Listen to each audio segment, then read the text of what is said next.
Keberangkatan Muhammad Farhan Susilo, pelajar SMA Negeri 17 Palembang, menggantikan Inyoman Ananta karena sakit sebagai pasukan pengibar bendera pusaka Paskibra merupakan lapis kedua sehingga terpilih berangkat dan sudah berangkat bersama dengan Anissa.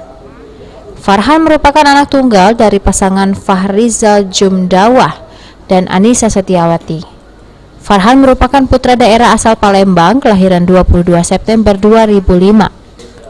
Orang tua Farhan, Fahrizal Jumdawah, mengaku senang dan bangga anaknya bisa berpartisipasi di Hari Kemerdekaan Republik Indonesia yang ke-76.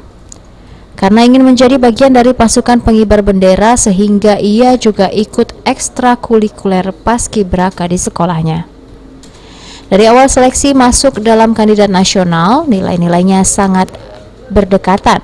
Diketahui Farhan sendiri fasih dalam 5 bahasa. Selain bahasa Indonesia dan bahasa Inggris, Farhan juga bisa berbahasa Arab, Cina, dan juga Jepang.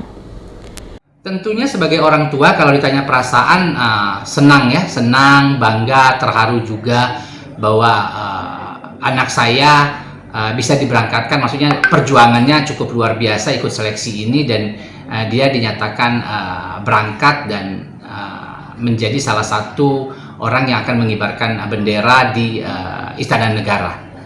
Untuk posisi ini, mungkin posisi idaman apa yang diinginkan Farhan? Sudah pernah cerita saya ingin mengangkat bendera bagaimana Pak? Ya.